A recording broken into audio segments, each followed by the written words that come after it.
નમો લોહે સૌહરિયંતાનમ નમો લોહે સૌદાનમ નમો લોહે સૌઆયર્યાન નમો લોહે સૌજાયાનમ નમો લોહે સૌત્રિકાવતી સાવનમ ઓમકાર બિંદુ સંયુક્ત નિત્યમ ધ્યાયંતિ યોગિન કામદમોક્ષનો છે ઓંકારાય નમો નમઃ મંગલમ ભગવાન મંગલમ કુટુંબી મંગલમ કુંડાર્યો જૈન્દ્રમો સુમંગલમ નમઃ સમય સારાય સ્વાનુભૂત્યા ચકાસ્તે ચિત્તવાય ભવાય સર્વવા વિરાવ નિદાતા. નિયમસાર ભગવાન કુંકુંડાચાર્ય રચિત નિયમસાર તથા મુનિવર પદ્મકમલધારી દેવ રચિત તાત્પર્ય વૃત્તિ ટીકા એનો સ્વાધ્યાય ચાલે છે. એમાં પરમ ભક્તિ અધિકારમાં ગાથા 135 નો સ્વાધ્યાય આપણે કરી રહ્યા છીએ. ગાથા 135માં એ વાત આવી કે જે જીવ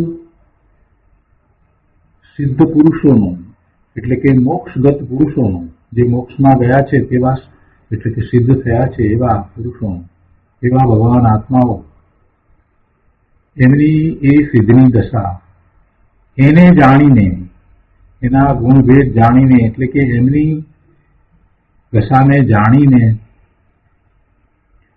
તેમની પણ પરમ ભક્તિ કરે છે તો તે જીવને વ્યવહારને નિર્વાણ ભક્તિ કહી છે.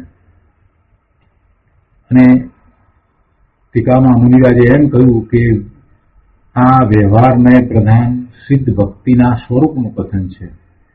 હવે સિદ્ધ ભક્તિના સ્વરૂપનું કથન છે એ વાત તો બરાબર સમજાય છે. અને એ ભક્તિને આત્માની એટલે કે રત્નત્રય ભક્તિની અપેક્ષાએ એ વ્યવહાર ભક્તિ કહી, એ વાત પણ બરાબર સમજાય. પણ સાથે સાથે અહીંયા બીજી કેટલીક વાત પણ ટીકામાં મુનિરાજે આ ગાથામાંથી કાઢી છે. એમાં એક વાત એ કાઢી કે એ સિદ્ધ ભગવાન સિદ્ધ કઈ રીતે થયા, જેમની ભક્તિ કરવામાં આવે છે એવા સિદ્ધ પરમેશ્વર સિદ્ધ કઈ રીતે થયા. અને એ વાતનો વિસ્તાર ગુરુદેવે ઘણો કર્યો.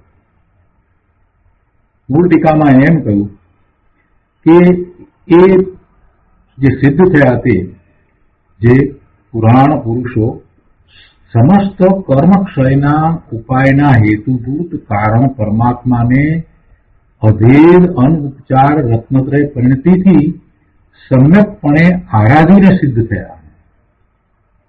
આ વાત ઘણી મહત્વની છે. અને એવા જે સિદ્ધ થયા છે એમની ભક્તિ એને વ્યવહાર ભક્તિ કહેવામાં આવી છે. એમની ભક્તિમાં પણ પાછી એક બીજી વાત લીધી કે એમના સ્વરૂપને જાણીને, એટલે મુનિરાજે એમ કહ્યું કે જે સિદ્ધ થયા છે તેમના કેવળ જ્ઞાન આદિ શુદ્ધ ગુણોના ભેદને જાણીને. હવે કેવળ જ્ઞાન આદિ ગુણો જે કયા છે એ તો પ્રગટ થયું છે એટલે એ તો પર્યાય રૂપ છે. તો એના સ્વરૂપને જાણીને એમણે જે પ્રાપ્ત કર્યું છે, જે પ્રગટ કર્યું છે એને જાણીને એમની ભક્તિ કરવામાં આવે છે. તો જેને નિશ્ચય ભક્તિ છે એને એવી ભક્તિ વ્યવહારને નિર્વાણ ભક્તિ કહેવાય છે. આપણે આ ગાથા એનો અર્થ ટીકા અને એ પછીથી તેની ઉપર પૂજ્ય ગુરુદેવ કાંજી સ્વામીએ આપેલ પ્રવચનના કેટલાક અંશ કર્યા છે. હવે આજે શેષ અંશો લઈએ છીએ. નિયમસાર પ્રવચન સદગુરુ પ્રવચન પ્રસાદ ભાગ 3, એના પાના નંબર 755. એમાં અહીંયા છેલ્લા પેરેગ્રાફમાં ગુરુદેવ સમજાવે છે કે અહીં વ્યવહાર પ્રધાન સિદ્ધ ભક્તિના સ્વરૂપનું કથન છે. આત્મા ચિદાનંદ છે, તેને સિદ્ધ દશા કેવી રીતે પ્રગટ થાય છે? પોતે શક્તિ અપેક્ષાએ તો જ્ઞાન આનંદ સ્વરૂપ જ છે, શુદ્ધ છે, પરમ છે, પૂર્ણ છે, પવિત્ર છે. તો એવા ભગવાન આત્માને સંસાર દશા છૂટીને સિદ્ધ દશા કેવી રીતે પ્રગટ થાય છે? તો એની વાત કરતા કહે છે કે આત્મા પરદ્રવ્યનું કાંઈ કરતો નથી. પરથી આત્મામાં લાભ કે નુકસાન નથી.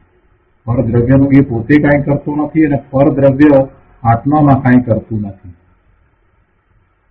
જીવને પર્યાયમાં વિકાર થાય છે, પણ એ ક્ષણિક અવસ્થા છે.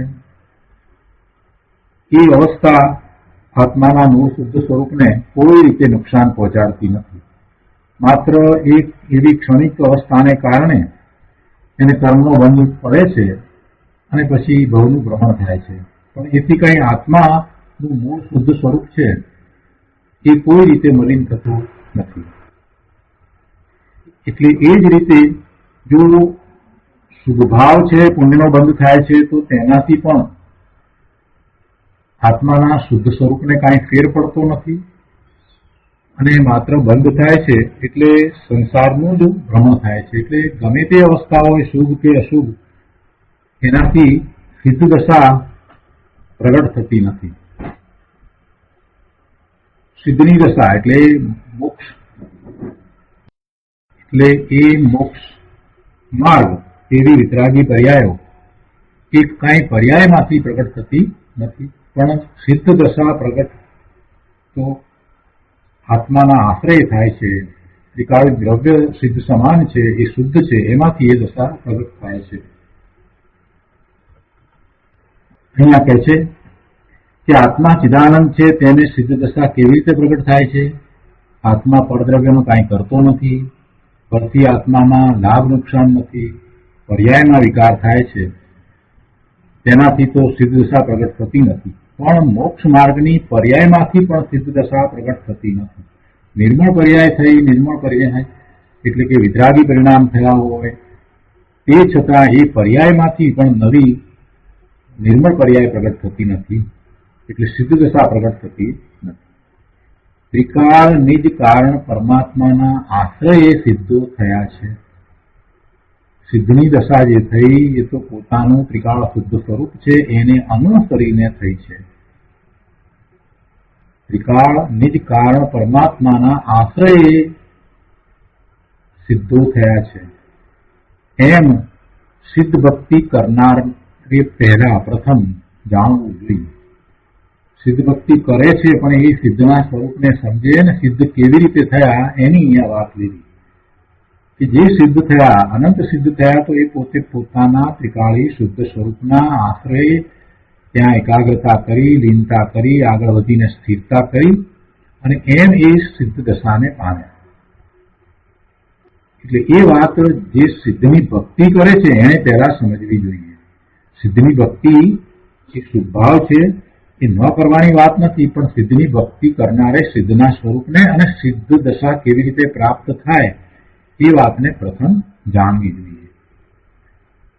આગળ કહે છે કે જે સિદ્ધો થયા છે તેમના કેવળ જ્ઞાન આદિ શુદ્ધ ગુણોના ભેદને જાણીને નિર્વાણની પરંપરા હેતુભૂત એવી પરમ ભક્તિ જે આસન ભવ્ય જીવ કરે છે તે મનુષ્યને વ્યવહારમય નિર્વાણ ભક્તિ છે. મુનિરાજ કુંકુંદાચાર્યની જે ગાથા છે ને એમાંથી આ વાત કાઢી અને ટીકામાં એમ કહી રહ્યા છે. ટીકામાં એમણે એ વાત કરી કે જે સિદ્ધની ભક્તિ કરે છે તો એ સિદ્ધ કેવી રીતે થયા છે અને એમના ગુણો કેવળ જ્ઞાન આદિ શુદ્ધ ગુણોના ભેદને જાણીને નિર્વાણની પરંપરા હેતુભૂત એવી જે પરમ ભક્તિ એટલે કે નિશ્ચય ભક્તિ જે આસન ભવ્ય જીવ કરે છે તેને આ વ્યવહારને એ સિદ્ધની ભક્તિ છે તે નિર્વાણ ભક્તિ છે. જેને નિશ્ચય ભક્તિ છે એવા મુમુક્ષુને સિદ્ધની ભક્તિ છે તે વ્યવહારને નિર્વાણ ભક્તિ છે. આ વાત કુંકુંદાચાર્ય ભગવાનની ગાથામાંથી મુનિરાજ પદ્મપ્રજ્ઞધારી દેવે કાઢી અને ટીકામાં એ થઈ. એનો વિસ્તાર કરતા હવે ગુરુદેવ સમજાવે છે અહીંયા પાના નંબર 766 ઉપર કે સિદ્ધોને કેવળ જ્ઞાન આદિ ગુણો કહ્યા તો ખરેખર એ ગુણો નથી પણ એ પર્યાયો છે. કેવળ જ્ઞાન એ તો પર્યાય છે. કેવળ જ્ઞાન રૂપ એ તો દશા થઈ છે. સર્વજ્ઞતા પ્રગટ થઈ છે અને જે દશા થઈ છે કેવળ જ્ઞાન થયું છે અને જે દશા થઈ છે તો એને અહીંયા ગુણ થયા છે, પણ એ ખરેખર ગુણો નથી, પણ પર્યાયમાં પ્રગટ થયું છે એટલે એ અપેક્ષાએ ગુણો પ્રગટ થયા એવું કહેવાનો એક વ્યવહાર છે. એવી રીતે એ દર્શાવવામાં આવે છે. જે કંઈ આપણે એચીવ કરીએ એને આપણે ગુણ પ્રગટ થયા એમ કહીએ છીએ, પણ એ દશા થઈ છે, એવી એ દશા થઈ છે. એટલે એ જીવે પૂર્ણ મુક્ત દશા પ્રગટ કરી છે અને એ પહેલા 13મા ગુણસ્થાનની ભૂમિકામાં કેવળ જ્ઞાન પણ એમણે પ્રગટ કર્યું અને એ જ કેવળ જ્ઞાન પછી હંમેશને માટે રહે છે. તો સિદ્ધોને કેવળ જ્ઞાન આદિ ગુણો કયા છે? તો ખરેખર એ ગુણો નથી, પણ એ પર્યાયો છે. અને એ એવી પર્યાયો થઈ છે કે એ પર્યાયો એક પછી એક થયા જ કરે છે. એ પર્યાયો એક સમયની છે, પણ એવી પર્યાય થયા કરે છે. એટલે એ ગુરુમાં ઉપચાર કરીને એને કહેલ છે. ખરેખર એ પર્યાય છે. નિર્વાણનો મુખ્ય હેતુ તો ખરેખર ત્રિકાળી દ્રવ્ય છે. નિર્વાણ એટલે હવે ફરી જન્મ ન લેવો પડે એમ શરીરનું છૂટી જવું. આત્મા શરીર છોડી અને પછી બીજો ભવ કરે છે, બીજું શરીર લે છે, તો એને નિર્વાણ કહેવાતું નથી. નિર્વાણ ક્યારે કહેવાય? કે જ્યારે હવે બીજું નવું શરીર લેવાનું જ નથી અને એક સમયમાં એ આત્મા સિદ્ધ શિલા ઉપર બિરાજી જાય છે, તો જ્યારે એ રીતે શરીર છોડે છે તો એને નિર્વાણ કહેવાય છે. તો એવા નિર્વાણનું મુખ્ય કારણ, ખરેખર કારણ એ શું છે? એટલે કે હવે નવો બીજો ભવ કરવો ન પડે, બીજું નવું શરીર લેવું ન પડે એવી જે દશા, સિદ્ધની દશા, પંચમ ગતિ થવાનું મુખ્ય કારણ શું છે? તો કહે છે કે એ તો ત્રિકાળી દ્રવ્ય છે, પોતાનું શુદ્ધ દ્રવ્ય છે, જે ત્રણેય કાળે એવું રહે છે. એ દ્રવ્ય એ મોક્ષની પર્યાયનું સિદ્ધ દશાનું ખરેખરું કારણ છે. અને એ વાત પહેલા એને નક્કી કરવી પડે. સાધક જીવે એ વાત પ્રથમ નક્કી કરી અને પછી તે ત્રિકાળી સ્વભાવના આશરે શ્રદ્ધા, જ્ઞાન અને રમણતા કરે. અને એવી દશા છે ત્યારે હજી પૂર્ણ દશા નથી એટલે અધૂરી દશા છે, પણ સાધકની દશા છે.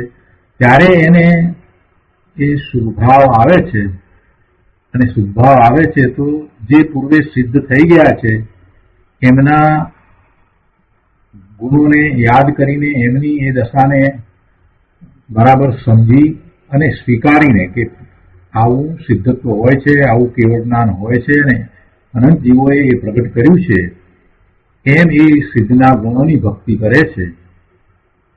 તો એવી ભક્તિને પરંપરાએ એટલે વ્યવહારથી નિર્વાણ ભક્તિ કહી છે. પણ કોને? કે જે નિશ્ચય ભક્તિ કરે છે, રત્નત્રયની ભક્તિ કરે છે, એને એવી સિદ્ધની ભક્તિ છે તે વ્યવહારથી નિર્વાણ ભક્તિ છે. એટલે આમાં બે વાત સાથે લઈ લીધી કે કઈ રીતે સિદ્ધ થવાય છે અને સિદ્ધની ભક્તિ જે કરે છે એને ક્યારે, કયા સંયોગોમાં વ્યવહારથી નિર્વાણ ભક્તિ કહી છે. બંને વાત સાથે સમજાવી દીધી. આગળ કહે છે કે આત્માની ભક્તિ કરે તો સિદ્ધની ભક્તિને વ્યવહાર કહેવાય છે. આત્માની ભક્તિ કરે એટલે કે રત્નત્રયની ભક્તિ કરે, સમ્યક દર્શન, સમ્યક જ્ઞાન, સમ્યક ચારિત્ર રૂપ પોતે પરિણમે એવી ભક્તિ કરે, એવી નિશ્ચય ભક્તિ કરે તો એને જયારે શુભભાવ આવે છે તો એ સિદ્ધની ભક્તિ કરે છે, એને વ્યવહાર કહેવાય છે. સિદ્ધની ભક્તિ તો ખરેખર શુભભાવ છે એટલે આશ્રવ છે અને એ તો પુણ્યબંધનું કારણ છે. એ કાંઈ નિર્વાણનું કારણ નથી. નિશ્ચયથી જેને આત્માની ભક્તિ છે એને પણ આ સિદ્ધની ભક્તિ છે એ તો પુણ્યબંધનું જ કારણ છે. મુનિરાજ 7મા 6 સ્થાને ઝૂલે છે, પોતાના સ્વરૂપમાં વારંવાર જાય છે, એને વારંવાર સ્વરૂપનો સ્પર્શ થાય છે, દિવસમાં 1000 વાર સ્વરૂપને સ્પર્શે છે. એવા મુનિરાજને પણ જયારે 12મા છે, સ્વવિકલ્પ દશામાં છે અને સિદ્ધ ભક્તિ છે એટલે સિદ્ધ પ્રત્યે એવો અહોભાવ આવ્યો છે, તો એ અહોભાવ તો એમને પણ પુણ્યબંધનું જ કારણ થાય.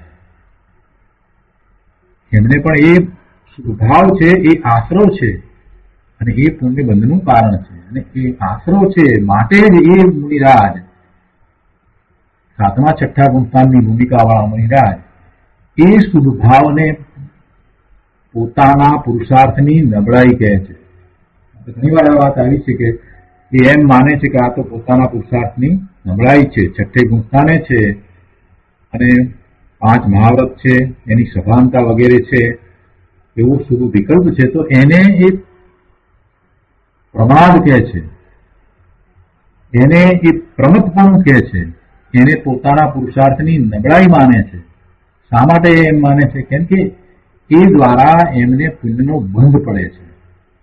એ વખતે એમને એ શુભ ભાવ છે, એ શુભ ભાવ પુણ્ય બંધનું કારણ થાય છે, એ આશ્રવ છે. એટલે સિદ્ધની ભક્તિ કરે, અરે સાક્ષાત સામે હરિયન પરમેશ્વર બિરાજતા હોય, એમના સમુદ્રમાં હોય ને એમના પ્રત્યે એવો ભાવ આવ્યો હોય, એવો સ્તુતિનો ભાવ હોય, તો પણ એ આશ્રવ છે અને એ પુણ્યબંધનું કારણ છે. એ નિર્વાણનું કારણ નથી. હરિયન પરમેશ્વરની કે સિદ્ધની ભક્તિ તે નિર્વાણનું કારણ નથી. મુનિઓને પણ એ નિર્વાણનું કારણ હતું. તો ભાઈ તને તો એ નિર્વાણનું કારણ ક્યાંથી થાય? શાંતિથી બધી વાતને જેમ છે તેમ સમજવાની છે. મોક્ષ માર્ગ કઈ રીતે છે એને સમજવાનું છે. આપણે કઈ રીતે મોક્ષ માર્ગ માનીને અનંતકાળથી ધર્મના નામે કંઈક કરી રહ્યા છીએ, તો એ બધી જે ભૂલ એને આપણે હવે ટાળવાની છે. ત્યારે સાચો મોક્ષ માર્ગ, સાચા મોક્ષ માર્ગનું સ્વરૂપ આપણે બરાબર સમજવું પડશે. કોઈ પણ સંપ્રદાયના માતા પિતા હતા અને આપણે ત્યાં જન્મ્યા, એ માતા પિતા અને ત્યાં જન્મ્યા છીએ, એટલે એનો અર્થ એવો નથી થતો કે આપણે સંપ્રદાયની માન્યતાને ગ્રહણ કરવી.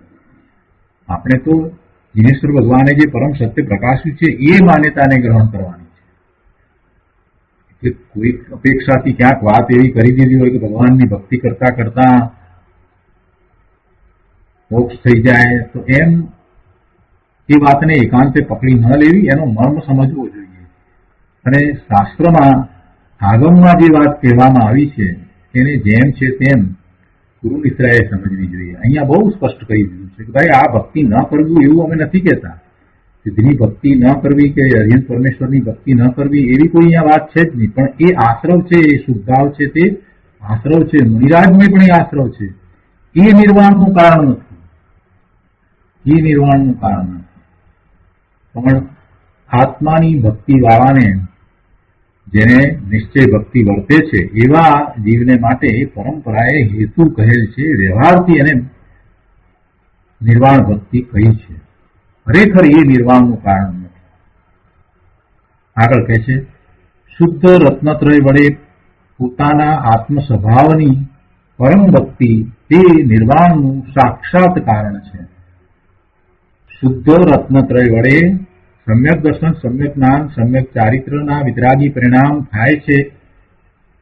એવો જે પુરુષાર્થ, એવી સ્વરૂપને વિશે એકાગ્રતા, એ શુદ્ધ રત્નત્રય, એ એવા 3 રત્નરૂપ પરિણામ જેમાં થાય છે, એ ભાવ, એ રૂપ ભાવ, એકાગ્રતાનો સ્વરૂપને વિશે થતો જે ભાવ, એ જેના પરિણામ રૂપે આ શુદ્ધ રત્નત્રય પ્રગટ થાય છે, તો પછી એને એમ કે છે કે શુદ્ધ રત્નત્રય વળી.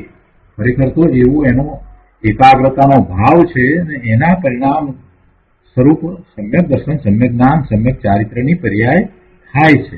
અને એ કાંઈ એ 3 જુદું જુદું નથી. એ 3 પણ એક રૂપે જ છે. એ 3 પરિણામ જે છે એને સમજવા માટે જુદા પાડીએ છીએ. વાસ્તવમાં તો તે એક રૂપે જ છે. એ વખતે એ પોતે સ્વરૂપમાં એકાગ્રતા કરે છે અને જે વિતરાગી પરિણામ થાય છે એમાં એને આનંદનું વેદન પણ હોય છે. તો એવી એ પોતાની એકાગ્રતા વડે, અહીંયા શુદ્ધ રત્નત્રય વડે કહ્યું છે તેનો અર્થ આ કરવાનો છે કે જેમાં શુદ્ધ રત્નત્રયના પરિણામ થાય છે, એવી પોતાની સ્વરૂપને વિશે એકાગ્રતા વડે પોતાના આત્મ સ્વભાવની પરમ ભક્તિ તે નિર્વાણનું સાક્ષાત કારણ છે. તે સાક્ષાત કારણની પૂર્ણતા ન હોય ત્યાં વચ્ચે સિદ્ધ ભગવાન વગેરેની ભક્તિનો સુભરાગ આવે છે, ને તે વ્યવહારથી નિર્વાણની પરંપરા હેતુ છે, એટલે કે એને વ્યવહારથી નિર્વાણનું કારણ કહેવાય છે. પણ ત્યાં નિશ્ચય રત્નત્રય સાથે વર્તે છે, તેથી સુભ્રાગને ઉપચારથી મોક્ષની પરંપરા હેતુભૂત કહેલ છે. કોઈ જગ્યાએ એને સહકારી કારણ પણ કહ્યું હોય, પણ એ બધું વ્યવહારથી કહ્યું છે, કેમ કે ત્યાં સાથે નિશ્ચય રત્નત્રય વર્તે છે. પોતાના સ્વરૂપની એકાગ્રતા કરી અને શુદ્ધ ભાવ એ વખતે સાથે રહ્યો છે, એટલે આ બધા શુભ ભાવ છે એને વ્યવહારથી અથવા તો પરંપરાએ મોક્ષનું કારણ કે સહકારી કારણ કહેવામાં આવે છે. સુભ્રાગ ખરેખર સીધે સીધો તો એ આશ્રવ જ છે, બીજું કાંઈ નથી. સુભ્રાગ પોતે તો સીધો આશ્રવ જ છે. આશ્રવ છે એટલે બંધ થાય છે, પણ સાથે કારણ પરમાત્માના શ્રદ્ધા જ્ઞાન ચારિત્ર છે, તેથી તેને મોક્ષનું વ્યવહાર કારણ કહ્યું છે. આગળ કહે છે, પહેલા વિચારમાં અને પ્રતીકમાં આવવું જોઈએ કે આત્માના આશ્રયે સમ્યક દર્શન જ્ઞાન ચારિત્ર થાય છે, અને ચારિત્રની પૂર્ણતા થતા આત્માના આશ્રયે જ મોક્ષ થાય છે. આવું એને વિચારમાં અને પ્રતીકમાં આવવું જોઈએ. જો અહીંયા પ્રતીકનો અર્થ થાય છે સ્વવિકલ્પ શ્રદ્ધા, વિકલ્પો સહિતની એવી બરાબર પાકી શ્રદ્ધા, એનું નામ પ્રતીક. પ્રતીકમાં આવવું જોઈએ એટલે અહીંયા પ્રતિભાસ એવો અર્થ નથી સમજવાનો, અનુભવ એવો અર્થ નથી સમજવાનો. પ્રતીકમાં રહેવું જોઈએ, પ્રતીકમાં આવવું જોઈએ એટલે વિકલ્પો સહિત એવી પૂર્ણ શ્રદ્ધા, યથાર્થ શ્રદ્ધા, એમાં પછી કાંઈ એ લગે નહીં એવી શ્રદ્ધા, એને પ્રતીક કહી છે. એટલે પહેલા એને એવો વિચાર હોય ને વિચારમાં આગળ વધે છે અને પછી નિર્ણયો કરે છે, તો એની એ શ્રદ્ધા એવી થાય છે, એને પ્રતીત કહી છે. એટલે કહે છે કે પહેલા વિચારમાં અને પ્રતીતમાં આવવું જોઈએ, વિકલ્પ સહિત એને એવું બરાબર યથાર્થ શ્રદ્ધાન હોવું જ જોઈએ કે આમ જ છે, બીજું કાંઈ નથી. વિચારમાં અને પ્રતીકમાં આવવું જોઈએ કે આત્માના આશ્રય સમ્યક દર્શન જ્ઞાન ચારિત્ર થાય છે, અને પછી આગળ ચારિત્રની પૂર્ણતા થતા આત્માના આશ્રયે જ મોક્ષ થાય છે. મોક્ષ પણ આત્માના આશ્રય જ થાય છે, એ ચારિત્રની પૂર્ણતા પણ આત્માના આશ્રય જ થાય છે, બીજી કોઈ રીતે ચારિત્ર નથી. ચારિત્ર એ આત્માના આશ્રયે ચારિત્ર કહ્યું છે. પૂર્ણ ચારિત્રની દશા પણ સ્વરૂપના આશ્રયે જ થાય છે, એમાં પરની અપેક્ષા નથી. પણ એવો નિમિત્ત નૈમિતિક સંબંધ જ છે કે બહારમાં પણ જેને આવો આત્માનો આશ્રય, અપૂર્વ આશ્રય, ઉગ્ર આશ્રય જેને થયો, એને બહારમાં પણ કેવી દશા હોય, નિર્ગ્રંથ મુનિ હોય એવી દશા હોય, એને જીનેશ્વર ભગવાનની નિશ્રા પ્રાપ્ત થઈ હોય, એ બધું બહારમાં હોય. અને જે બહારમાં છે એ આપણને ઇન્દ્રિયો દ્વારા જણાય છે, એટલે આપણે એને માની લઈએ છીએ કે એ જ મોક્ષનું કારણ છે. જે ઇન્દ્રિયો દ્વારા જણાતું નથી એવું એમનું અંતઃકરણ જે મોક્ષ પ્રાપ્ત કરે છે, જે પૂર્ણ દશા પ્રગટ કરે છે, એમનું જે આપણને ઇન્દ્રિયો દ્વારા જણાતું નથી એવું અંતઃકરણ, એવી એમની સ્વરૂપને વિશે એકાગ્રતા, એને તો આપણે જાણતા નથી, અને માત્ર એમની બાહ્ય દશાને જાણીએ છીએ કે નિર્ગ્રંથ મુનિપણું છે, 28 ગુણ સહિત ચોખ્ખું ચારિત્ર છે, અને એવું તપ છે, કેટલાય દિવસો સુધી ખાવાનો ભાવ પણ ન થાય એવું એમને તપ છે, અને પ્રભુની નિશ્રા છે, જીનેશ્વર ભગવાનની નિશ્રા છે, એટલે એને તપ કરી અને મુક્તિને પામે છે. પણ આપણે તો જે જોયું તે બધું ઇન્દ્રિયો દ્વારા જે દેખાયું તેને જ આપણે જોયું, પણ એમની અંતરંગ દશા આપણે કાંઈ જાણતા નથી. અહીંયા એમ કહે છે કે એમને તો જે ચારિત્ર પ્રગટ થયું એ ચારિત્ર એમના પોતાના આત્માના આશ્રય પ્રગટ થયું છે, અને ચારિત્રની પૂર્ણતા પણ એ આત્માના આશ્રય જ કરે છે, પણ સાથે એવું બાહ્ય ચારિત્ર હોય છે, એવો નિમિત્ત નૈમિતિક સંબંધ છે. અંતરંગ એવું ઉત્કૃષ્ટ ચારિત્ર જેને હોય, અંતરંગમાં એવી અદભુત આત્માનો આશ્રય રૂપ એકાગ્રતા થઈ હોય એને બાહ્યમાં પણ પછી એવું જ ચારિત્ર હોય. એવું ના બને કે પછી એ ઘરમાં ખુરશી ટેબલ ઉપર બેઠો હોય, જાતિની અંબાડી ઉપર બેઠા બેઠા મોક્ષ ન થાય એવું ઉત્કૃષ્ટ ચારિત્ર હોય, નિર્ગ્રંથપણું હોય, પૂર્ણપણે નિર્ગ્રંથપણું હોય. ચારિત્રની પૂર્ણતા કઈ એમ થઈ જાય છે? બાહ્યમાં પણ એવું જ ચારિત્ર હોય જ. અહીંયા તો એ કહેવું છે કે ચારિત્રની પૂર્ણતા થતા આત્માના આશ્રયે જ મોક્ષ થાય છે. દરેક વાતને બરાબર વિચાર કરીએ, સમજીએ તો આપણને ખ્યાલ આવે છે કે ચારિત્ર કઈ રીતે છે. અને સાથે સાથે બાહ્યમાં પણ એવું હોય જ. કોઈ એમ કહેતા હોય કે અમે બધું સમજ્યા છીએ અને અમને સંકિત છે, અને પછી એ રાત્રિ ભોજન કરતા હોય અને ગમે તેમ બેફામપણે વર્તતા હોય, એવું બને જ નહીં. એ એવું જસ્ટિફાઈ કરે જ નહીં કે આમાં આ તો બધું પુષ્કળ છે, એમાં ક્યાં અમને કઈ છે, એવું જસ્ટિફાઈ કરે જ નહીં. બાહ્યમાં પણ એવું જ પછી ચારિત્ર હોય જ. એવી અંતરંગ દશા હોય એવું બાહ્યમાં પણ ચારિત્ર હોય છે. પણ બાહ્ય ચારિત્ર હોય એવું અંતરંગ ચારિત્ર હોય એવું જરૂરી નહીં. બાહ્યમાં ગમે તેવું ઉત્કૃષ્ટ ચારિત્ર હોય પણ અંતરંગ દશા એવી ન હોય, અને એમ નથી તો એને ચારિત્ર પણ કહેવાતું નથી, એ શુભભાવ કહેવાય છે. એટલે બધી વાતને બરાબર જેમ છે તેમ સમજવાની છે. દરેકે દરેક વસ્તુને ગુરુદેવે તો બહુ સ્પષ્ટ કહી છે. ત્યાં કોઈ વાતનો એમને તો નિષેધ પણ કર્યો નથી, માત્ર સમજાવ્યું છે. શું કહે છે કે ચારિત્રની પૂર્ણતા થતા આત્માના આશ્રયે જ મોક્ષ થાય છે. સમ્યક દર્શન, સમ્યક જ્ઞાન, ચારિત્ર પણ આત્માના આશ્રય થાય છે. અને પછી આગળ વધીને ચારિત્રની પૂર્ણતા પણ આત્માના આશ્રય જ થાય છે, અને એમ મોક્ષ થાય છે. રાગ અને નિમિત્તના આશ્રય સમ્યક દર્શન થતું નથી. રાગ અને નિમિત્તના આશ્રય, શુભાવના આશ્રય કે કોઈ અન્ય નિમિત્તના આશ્રય, એના કારણે સમ્યક્ત્વ થતું નથી, સાચું શ્રદ્ધાન પણ થતું નથી. અને આ વાતનો સ્વીકાર કરવો એ પહેલી પાત્રતા છે કે સમ્યક દર્શન, સમ્યક જ્ઞાન, ચારિત્ર આત્માના આશ્રય થાય છે. અને જે ચારિત્રની પૂર્ણ દશા છે તે પણ આત્માના આશ્રયે જ થાય છે. એ સિવાય બીજી કોઈ રીતે રાગ કે નિમિત્તના આશ્રય સમ્યક દર્શન પણ થતું નથી, તો પછી ચારિત્ર તો ક્યાંથી થાય? એટલે આ માન્યતા પહેલા બરાબર યથાર્થ કરવી જોઈએ. એમાં એ માન્યતામાં કોઈ સંજોગોમાં ડગવું ના જોઈએ. ગમે તે આવે, ગમે તે સમજાવે, પણ આમાંથી તેને ખસવું ના જોઈએ.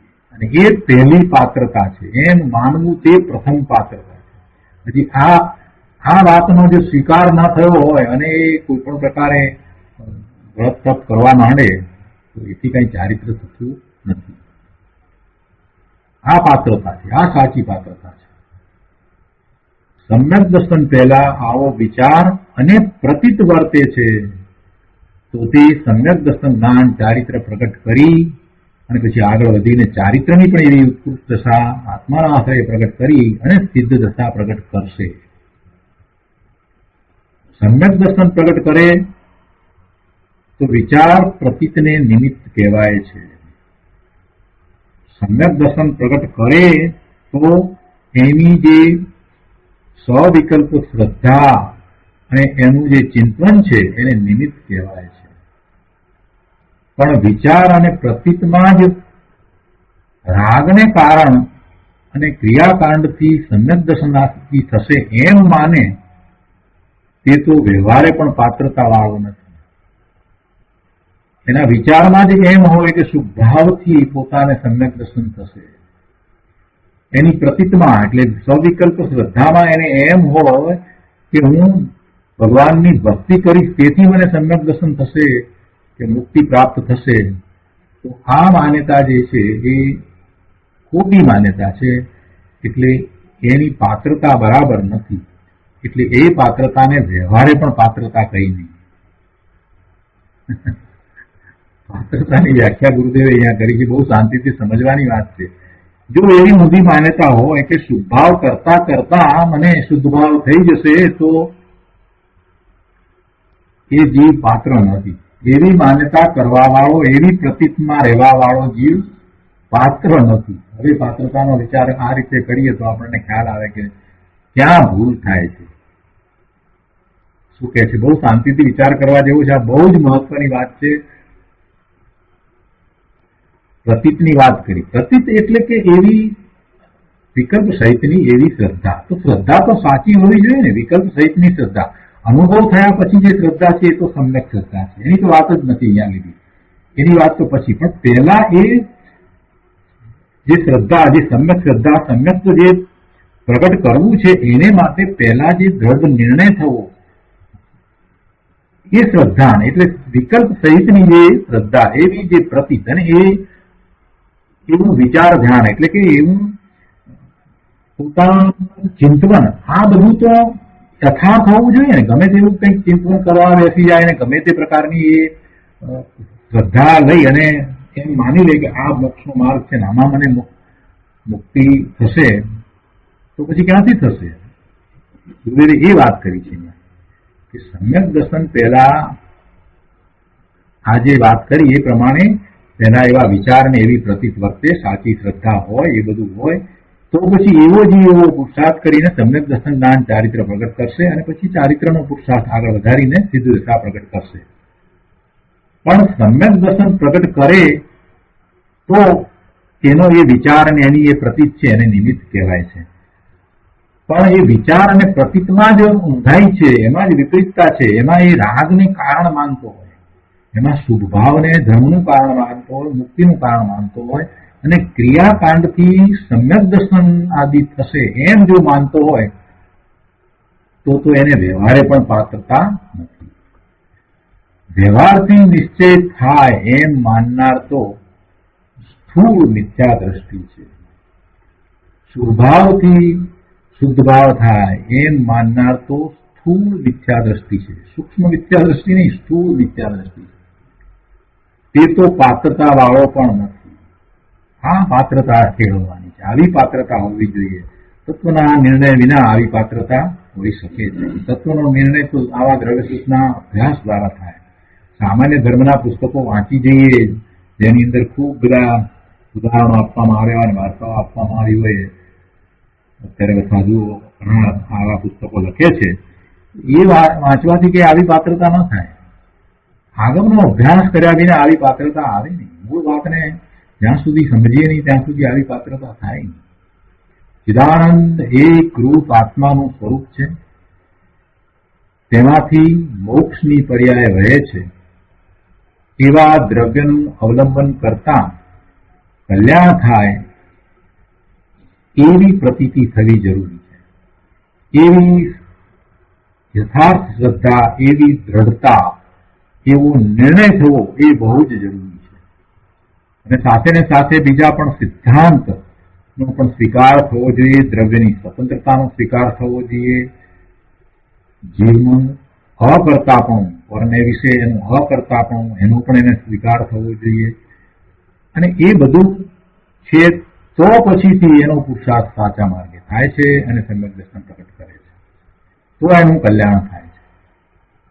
એવો જીવ એ દ્રવ્યનું અવલંબન કરશે અને પછી આગળ વધીને સિદ્ધ દશાને પણ પ્રાપ્ત કરશે. શું કહે છે કે જુઓ, અહીં ટીકાકારે વ્યવહાર ભક્તિનું સ્વરૂપ કહેતા પહેલા જેને નિર્વાણ પ્રાપ્ત કરેલ છે એટલે સિદ્ધ થયા છે, તો સિદ્ધ દશા થવાનું કારણ પ્રથમ બતાવીને પછી વ્યવહાર ભક્તિની વાત કરી છે.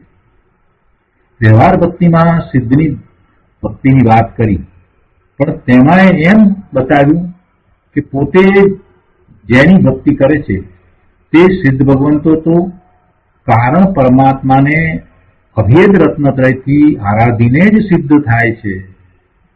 એટલે પોતાને પણ શુદ્ધ રત્નત્રય તે જ સિદ્ધિનો ઉપાય છે. શુભ રાગ છે તે મુક્તિનું કારણ નથી.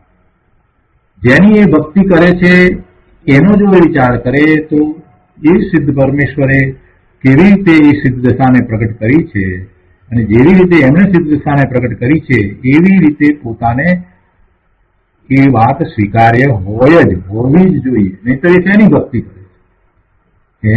જેની આપણે ભક્તિ કરીએ છીએ એના પુરુષાર્થની બધી વાત આપણને સ્વીકાર્ય હોય તો આપણે એની ભક્તિ કરીએ, તો આપણે એને ફોલો કરીએ, તો આપણે એને ગુરુ સ્થાને મૂકીએ.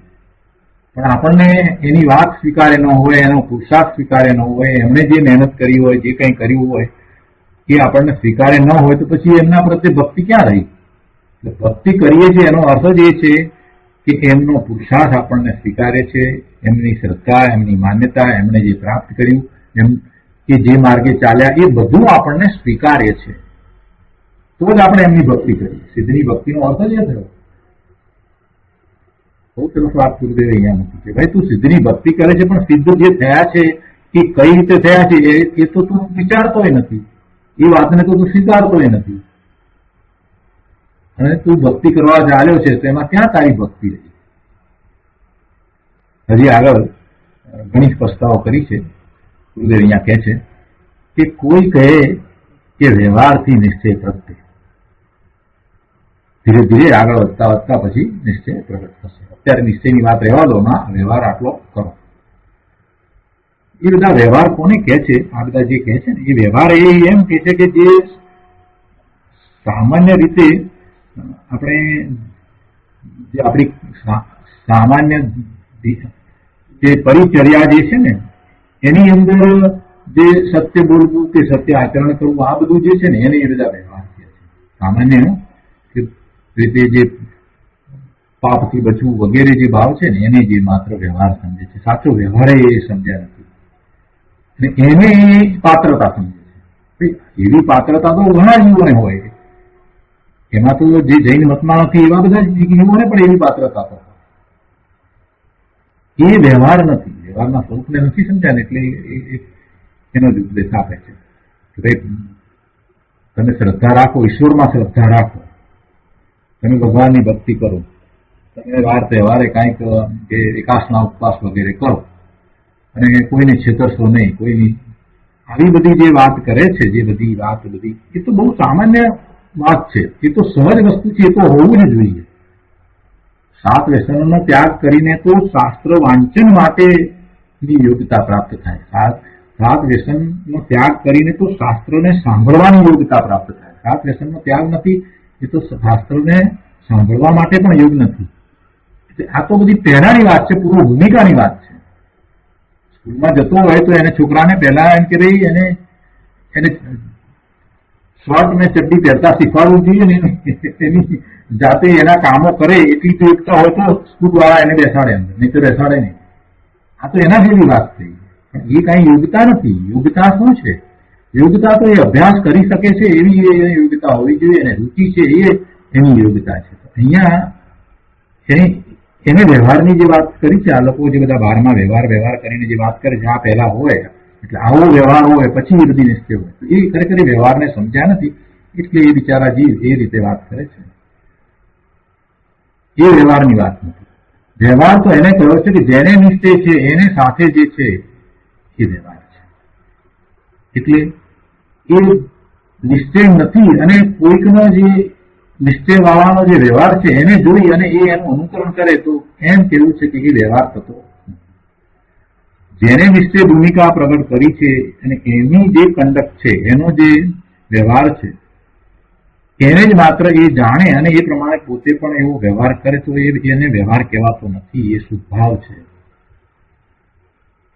એટલે એવા વ્યવહારથી નિશ્ચય પ્રગટ થતો નથી એમ કહેવામાં આવે છે. શુભભાવ જેને નિશ્ચય છે એને એવો શુભભાવ જે છે એને વ્યવહાર કહેવામાં આવ્યો છે. તો એ બધો શુભભાવ જેને નિશ્ચય નથી એને માટે એ વ્યવહાર નથી, અને છતાંય એને વ્યવહાર માને તો એનાથી પણ નિશ્ચય પ્રગટ થતો નથી. અહીંયા આ કહ્યું છે ને વ્યવહારથી નિશ્ચય નથી પ્રગટ થતો, એ આ રીતે સમજવાનું છે. મુનિનો જે વ્યવહાર છે, મુનિને જે વ્યવહાર છે, વ્યવહાર ચારિત્ર છે, એવું વ્યવહાર ચારિત્ર જાણીને કોઈ જીવ એવું જ મુનિ પ્રમાણેનું વ્યવહાર ચારિત્ર અંગીકાર કરે તો કઈ એમને એવા 7મા 6ઠા ગુણસ્થાનની ભૂમિકા વાળા મુનિ જેવું નિશ્ચય મોક્ષ માર્ગ હોય થઈ જાય, એ વ્યવહારથી થઈ જાય ન થાય એમ અહીંયા ગુરુદેવનું કહેવું છે. એવા વ્યવહારની વાત છે કે કોઈ કહે કે વ્યવહારથી નિશ્ચય પ્રગટે તો તે વાત ખોટી છે. કેમ કે વ્યવહાર તે શુભ ભાવ છે અને નિશ્ચય તે શુદ્ધ ભાવ છે. શુભ ભાવ બંધનું કારણ છે, એ શુદ્ધ ભાવ નિજરાનું કારણ બની શકે નહીં. શુભ ભાવ છે તે બંધનું કારણ છે અને શુદ્ધ ભાવ છે તે નિદ્રાનું કારણ છે. બંનેની દિશા જ જુદી છે. જે બંધનું કારણ હોય એ નિદ્રાનું કારણ ક્યાંથી થાય? સ્વભાવના આશ્રયે શુદ્ધ ભાવ થાય છે. પોતાનો સ્વભાવ એના આશ્રયે શુદ્ધ ભાવ થાય છે. કેમ કે પોતાનો સ્વભાવ પોતાના શુદ્ધ સ્વરૂપને અનુસરીને છે, એટલે એના આશ્રયે શુદ્ધ ભાવ થાય છે. એના બદલે પર આશ્રયે જે શુદ્ધ ભાવ છે એ તો બંધનું કારણ છે, એ પરલક્ષી છે, એ સ્વને આશ્રય થતો નથી. એટલે બે વાત સાથે અહીંયા લીધી છે કે સ્વભાવના આશ્રયે શુદ્ધ ભાવ થાય છે અને એના બદલે વ્યવહારથી શુદ્ધ ભાવ માનવામાં આવે, એટલે કે શુભ ભાવ અશુભ ભાવ દ્વારા શુદ્ધ ભાવ થાય એમ જો માનવામાં આવે તો એનો અર્થ એ થયો કે શુભ ભાવ રૂપ રાગ દ્વારા નિશ્ચય પ્રગટ થયો. જે બંધનું કારણ છે એના દ્વારા શુદ્ધ ભાવ રૂપ અબંધ દશા થઈ. કઈ રીતે બને? શુદ્ધ ભાવ દ્વારા નિશ્ચય તો શુદ્ધ ભાવ છે અને શુદ્ધ ભાવ છે તો અબંધનો ભાવ છે, જેમાં બંધ પડતો નથી, જેમાં નિદ્રા થાય છે, જેમાં શુદ્ધિ થાય છે, શુદ્ધિની વૃદ્ધિ થાય છે. તો એવું કાર્ય જે શુભ ભાવ કે જે બંધનું કારણ છે એના દ્વારા કેવી રીતે થાય? થાય જ નહીં. શુદ્ધ ભાવે નિશ્ચયનું કામ કર્યું, રાગે નિશ્ચયનું કામ કર્યું, જો એમ માનીએ તો ખોટી માન્યતા થાય. તો પછી નિશ્ચય રહ્યો નહીં અને વ્યવહારનું કામ કરવું જોઈએ એમ ન માનતા નિશ્ચયનું કામ કર્યું. જો નિશ્ચયથી શુદ્ધ ભાવ થાય એના સ્થાને કોઈ શુભ ભાવ રૂપ વ્યવહારથી નિશ્ચય થાય એમ માને, એટલે કે શુદ્ધ ભાવ થાય એમ માને, વ્યવહારથી શુદ્ધ ભાવ થાય એમ માને, તો એમાં નિશ્ચય રહ્યો નહીં અને વ્યવહારે પોતાનું વ્યવહારનું કામ નહીં પણ નિશ્ચયનું કામ કર્યું. તો જે પોતે પોતાનું કામ નથી કરતો તો એનો પણ નાશ થાય છે. એટલે અહીંયા એ રીતે બંને વાતને લીધી છે. તો કે છે કે વ્યવહારનું કામ કરવું જોઈએ એમ ન માનતા નિશ્ચયનું કામ કર્યું એમ માને તો વ્યવહાર પણ રહ્યો નહીં. પહેલા એમ કહ્યું કે જે નિશ્ચય દ્વારા શુદ્ધ ભાવ થાય એ જો શુભ ભાવ દ્વારા થયો એટલે કે વ્યવહાર દ્વારા થયો તો પછી ત્યાં નિશ્ચય રહ્યો નહીં. પછી બીજી વાત આ વ્યવહાર રહ્યો નહીં એની કરી અને એમ કરી અને ગુરુદેવે એમ સમજાવ્યું કે અજ્ઞાની જે છે એને તો પછી આવી ઊંધી માન્યતા કે શુદ્ધ ભાવ દ્વારા વ્યવહાર દ્વારા નિશ્ચયના શુદ્ધ પરિણામ થાય તો એવી માન્યતામાં તો એને નિશ્ચય નથી ને વ્યવહાર નથી, એમાંથી એકય નથી. એની માન્યતા તો તદ્દન મિથ્યા છે. અને એ વાતને હજી ખૂબ વિસ્તારપૂર્વક ગુરુદેવે સમજાવી છે. કેમ કે એક વાત બહુ અહીંયા પ્રચલિત થઈ ગઈ છે કે ભાઈ વ્યવહાર કરતા કરતા નિશ્ચય થઈ જાય, શુભ ભાવ કરતા કરતા શુદ્ધ ભાવ થઈ જાય. એ શક્ય જ નથી. તો એને અહીંયા તર્ક દ્વારા ગુરુદેવે સમજાવી છે. જે બંધનું કારણ છે એ અબંધનું કારણ થાય નહીં. શુભ ભાવ બંધનું કારણ છે અને એ અબંધનું કારણ તો શુદ્ધ ભાવ છે. તો શુદ્ધ ભાવનું કારણ થાય નહીં. જેના દ્વારા બંધ પડે એના દ્વારા જ અબંધ પણ. બંનેની દિશા જ જુદી છે.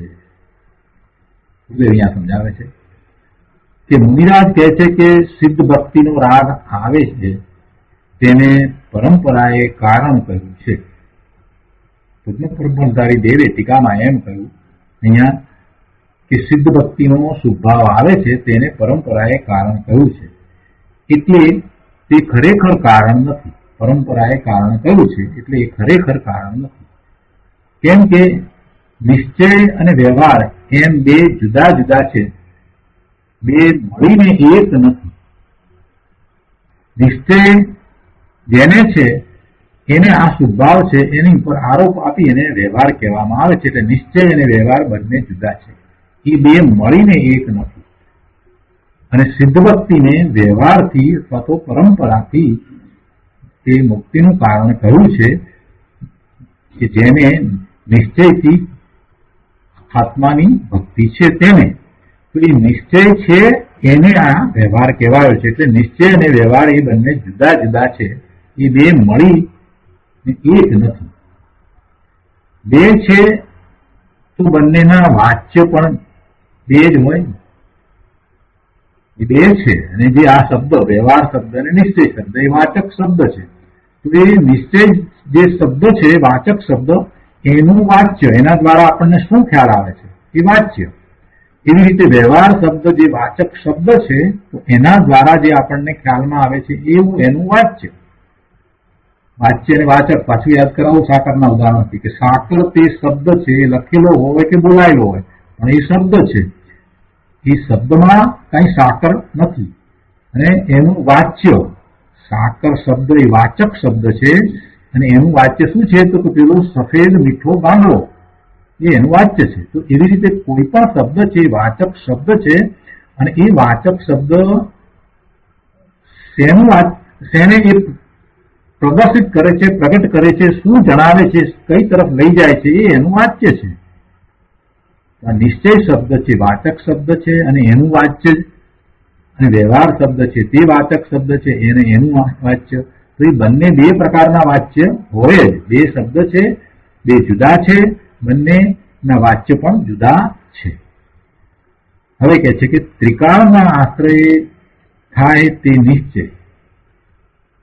ત્રિકાળી જે વસ્તુ છે તેના આશ્રય થાય તે નિશ્ચય અને રાગ આદિ પર આશ્રય ભાવ તે વ્યવહાર છે. એટલે પર આશ્રય થતો, સ્વના આશ્રય જે નથી થતો એવો એ પર આશ્રિત છે તે વ્યવહાર. સ્વ આશ્રિત નિશ્ચય છે અને પર આશ્રિત વ્યવહાર છે. ત્રિકાળી ચીજના આશ્રય જે થાય છે એને અનુસરીને જે થાય છે તે નિશ્ચય છે. એ જ ભૂતાર્થ છે, એ જ સત્યાર્થ છે. અને જે પરને લક્ષ્ય થાય છે, જે પર આશ્રિત ભાવ છે તે બધો વ્યવહાર છે, તે અભૂતાર્થ છે, એ અસત્યાર્થ છે. તો એવા અભૂતાર્થના આશ્રય ધર્મ થતો નથી. જે સત્યાર્થ છે, જે ભૂતાર્થ છે તેના આશ્રય ધર્મ થાય છે. એ વાત સમયસારની 11મી ગાથામાં આવી છે. આગળ અહીંયા કહે છે કે વ્યવહારના આશ્રય નિશ્ચય થાય એમ માને તો વ્યવહાર અને નિશ્ચય જુદા રહેતા નથી. એટલું થઈ ગયા. શું કહ્યું? વ્યવહારના આશ્રય નિશ્ચય થાય એમ માને તો વ્યવહાર અને નિશ્ચય જુદા રહેતા નથી. દ્રવ્ય ગુણ તો ત્રિકાળ છે અને ત્રિકાળના આશ્રય નિશ્ચય છે. પર્યાય છે તે વર્તમાન છે અને તે પર્યાયનો ઉત્પાદ પર્યાયના કારણે માનવામાં આવે તો પોતાના કારણે ઉત્પાદ ન થયો, એટલે કે દ્રવ્યના કારણે ઉત્પાદ ન થયો.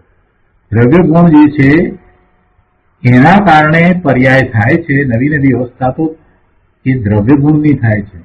દરેક ગુણની એ અવસ્થા એક પછી એક જે થયા જ કરે છે એ અવસ્થા ગુણની છે, એ પર્યાય ગુણની છે. એટલે બધી પર્યાયને એક સાથે લઈએ તો એ દ્રવ્યની પર્યાય છે. તો એ દ્રવ્યના આશ્રય ઉત્પાદ થાય છે એટલે કે પર્યાય થાય છે. પણ એમ ના માનવામાં આવે અને બીજી જે કોઈ પર્યાય છે, પરના આશ્રય થયેલો વિકારી ભાવ છે એના કારણે આ પર્યાય થાય છે એમ માનવામાં આવે તો મિથ્યાત્વનો પ્રસંગ આવે છે. ખરેખર તો પોતાના કારણે આ પર્યાય ઉત્પન્ન થાય છે.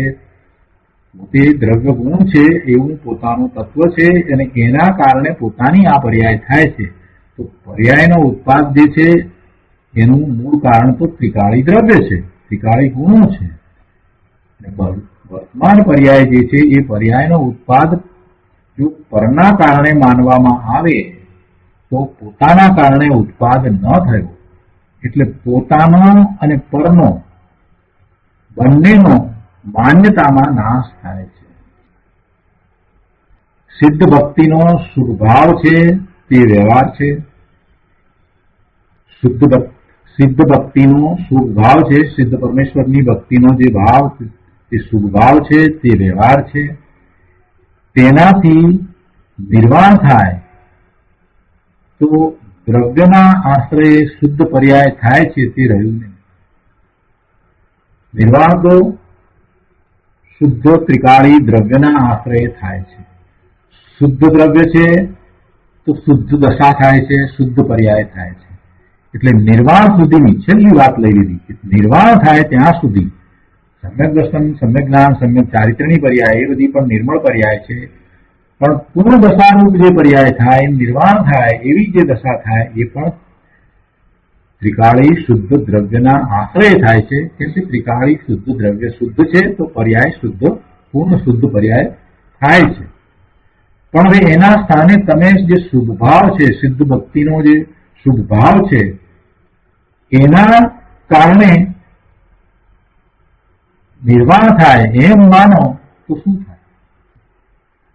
મિથ્યાત્વનો પ્રસંગ આવે ને.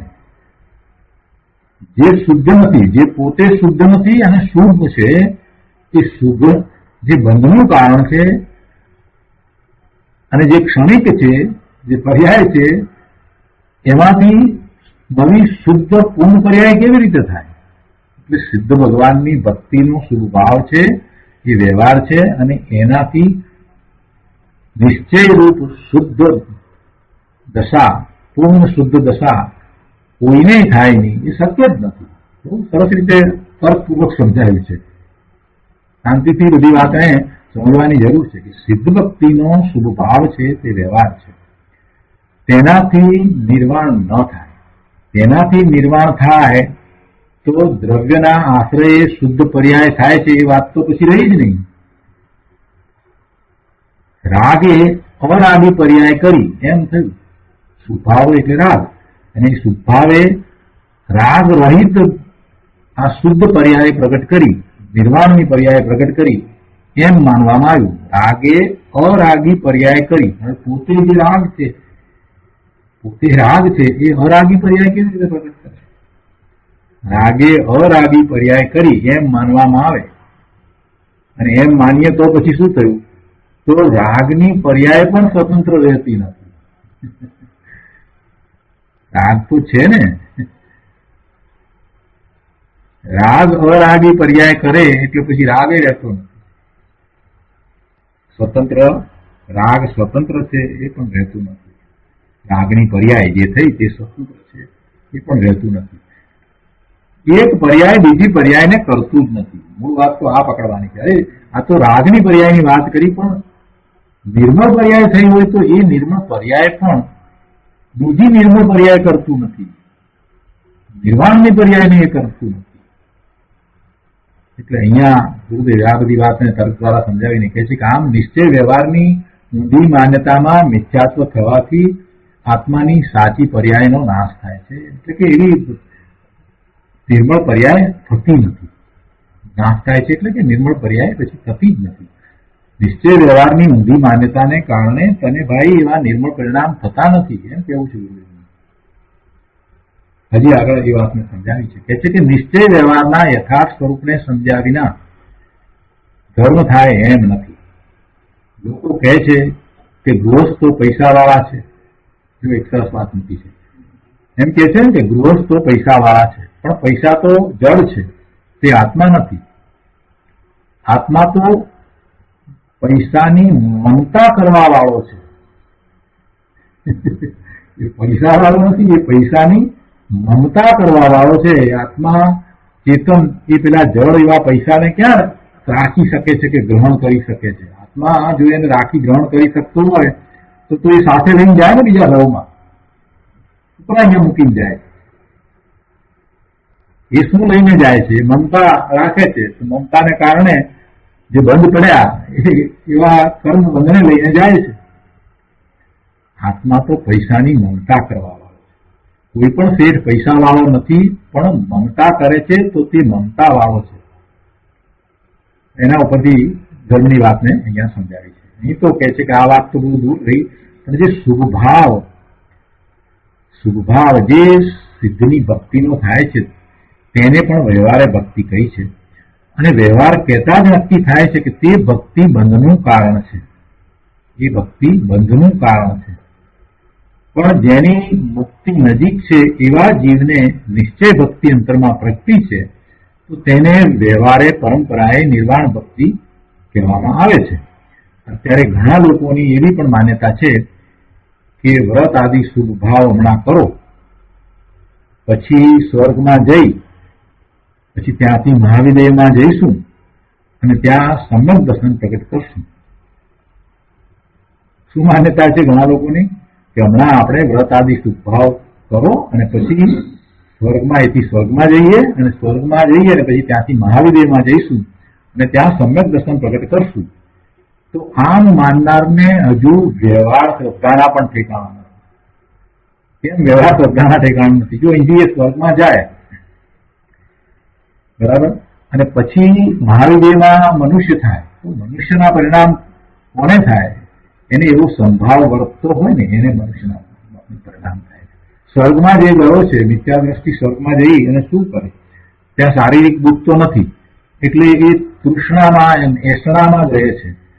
એને આસક્તિનો જ ભાવ ખૂબ રહ્યા કરે છે અને શરીરની કોઈ બીજી તકલીફ રોગ વગેરે નથી, ઘટપણ વગેરે નથી. એટલે એને ધર્મનો તો બીજો કોઈ ભાવે આવતો નથી. હવે એ જીવ શું કરે? આખો વખત તૃષ્ણા જ કર્યા કરે, આસક્તિ કર્યા કરે, ઈર્ષા કર્યા કરે, બીજા દેવોની ઈર્ષા કર્યા કરે. એમ કરતા એની ગતિ શું થાય? તિર્યજમાં જાય, ત્યાંથી મહાવિદેયમાં જવાનું. કઈ સમજ્યો જ નહીં. મહાવિદેયમાં જાય એટલે સમ્યક દર્શન થાય. મહાવિદેયમાં જવાથી સમ્યક દર્શન થાય કે પોતે આત્મામાં પુરુષાર્થ કરે તો સમ્યક દર્શન થાય. એટલે આ જે માન્યતા માનનારો છે એને તો હજી વ્યવહાર શ્રદ્ધાનું પણ ઠેકાણું નથી. સ્વના આશ્રય કલ્યાણ થાય તેને બદલે રાગથી કલ્યાણ થાય એમ જેણે માન્યું તેને તો રાગે જ દ્રવ્યનું કામ કર્યું. એટલે રાગથી જુદું દ્રવ્ય તેને ન રહ્યું અને રાગ પોતે દ્રવ્ય થઈ જતા રાગ પણ ન રહ્યો. એટલે રાગના આશ્રયથી લાભ માને તેને તો નિશ્ચય વ્યવહાર બંનેનો નાશ થઈ ગયો. એટલે કે નિશ્ચય વ્યવહાર સાચા એને તો છે જ નહીં, એમ નાશ થઈ ગયો. દ્રવ્યના આશ્રય કલ્યાણ થાય અને રાગના આશ્રય કલ્યાણ ન થાય. શું કહે છે? દ્રવ્યના આશ્રય કલ્યાણ થાય, દ્રવ્યના આશ્રય નિર્મળ પરિણામ થાય, દ્રવ્યના આશ્રય શુદ્ધ પરિણામ થાય અને રાગના આશ્રય કલ્યાણ ન થાય એવી માન્યતામાં અનેકાંત છે. તેમાં દ્રવ્ય દ્રવ્યપણે રહે છે અને રાગ રાગપણે રહે છે. એટલે નિશ્ચય અને વ્યવહાર બંને રહે છે. જો દ્રવ્યના આશ્રયે લાભ થાય અને રાગના આશ્રયે પણ લાભ થાય, જો એક બીજી વાત કીધી કે બંનેના આશ્રય લાભ થાય એમ માનીએ તો એમ દ્રવ્યના આશ્રય તો લાભ થાય છે, બરાબર છે, પણ એમ કે છે કે સાથે રાગના આશ્રય પણ લાભ થાય. બે ભેગા કરવા છે એમ પણ ન હોય, પણ એ સમજાવે છે બધે. કહે છે કે જો દ્રવ્યના આશ્રય લાભ થાય અને રાગના આશ્રય પણ લાભ થાય તેમ માને તો તેની માન્યતામાં રાગથી જુદું દ્રવ્ય ન રહ્યું. તેને તો રાગે જ દ્રવ્યનું કાર્ય કર્યું. એટલે રાગ રાગપણે ન રહ્યો, રાગ રાગપણે ન રહ્યો. દ્રવ્યનો આશ્રય અને રાગનો આશ્રય એ સમાન થઈ ગયા અને એને દ્રવ્યનું કામ રાગે કર્યું.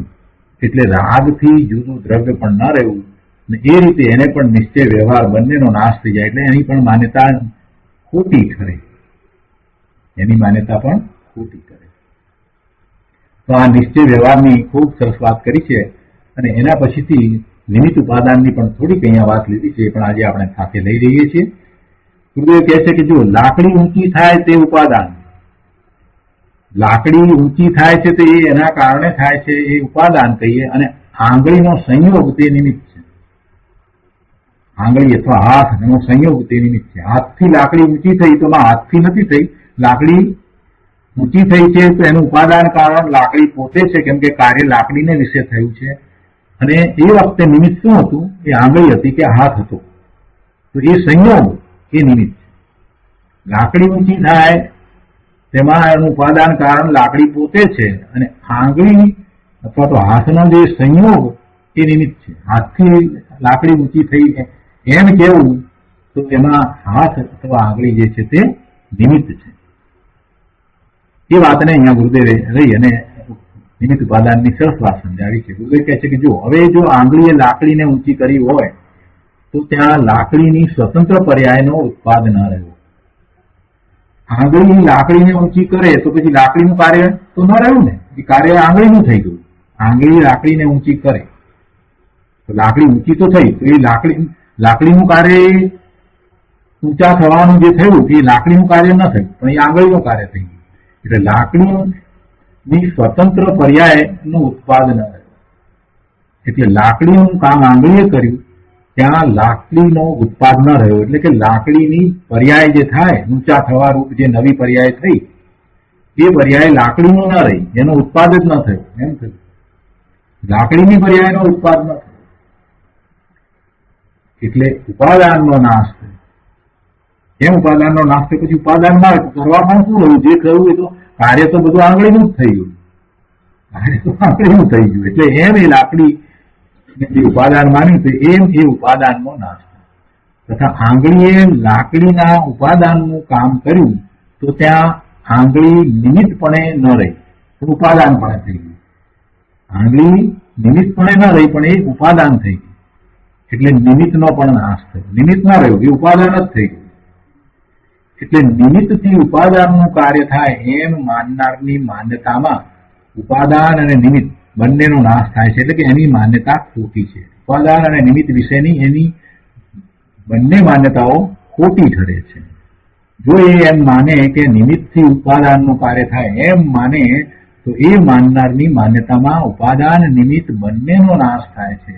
એ માન્યતા મિથ્યા છે. ઉપાદાનનું કાર્ય નિમિત્તે કર્યું તો પછી નિમિત્તનું કાર્ય કોણ કરે? પછી પાછી આગળ બીજી વાત થઈ. કેમ કે નિમિત્ત જે છે જે આંગળી, તો એ આંગળીનું પોતાનું કાર્ય શું, અને એનું કાર્ય વળી કોઈ બીજું નિમિત્ત કરશે? એ નિમિત્ત પણ પોતે પોતાનું ઉપાદાન તો છે ને, પોતાને માટે તો પોતે ઉપાદાન છે ને, પોતાના કાર્ય માટે. તો એને માટે વળી બીજું નિમિત્ત, અને વળી એ બીજા નિમિત્તને માટે ત્રીજું નિમિત્ત. એમ પરંપરા ચાલ્યા કરે. અને એમ કરતા અનઅવસ્થા દોષ આવશે. પછી અનવસ્થા દોષ એટલે પછી અવસ્થા રહેતી જ નથી. કેમ કે પેલું આગળ પછી સિદ્ધ થતું નથી. એટલે અનવસ્થા દોષ આવશે. ત્યારે આવો જ નહીં આવે ટૂંકમાં. એટલે તેનું જ્ઞાન ક્યાંય ઠરશે નહીં, પણ નિમિત્તને શોધવામાં જ ભમ્યા કરશે. ઉપાદાનથી થાય અને નિમિત્તથી ન થાય. બસ આ વાતને પકડવાની. ઉપાદાનથી થાય અને નિમિત્તથી ન થાય. બસ એકલા સ્વમાં જ દ્રષ્ટિ થંભી જાય છે. તો એ રીતે આ 135મી ગાથા અહીંયા પૂરી થાય છે. હવે આચાર્ય ભગવાનની આ ગાથા પછીથી મુનિવર પદ્મપ્રબંધારી દેવ રસ કહે છે એ આપણે આવતી વખતે લઈશું. આજનો સ્વાધ્યાય અહીંયા સુધી રાખીએ છીએ. હવે સુખધામ બોલીએ. સુખધામ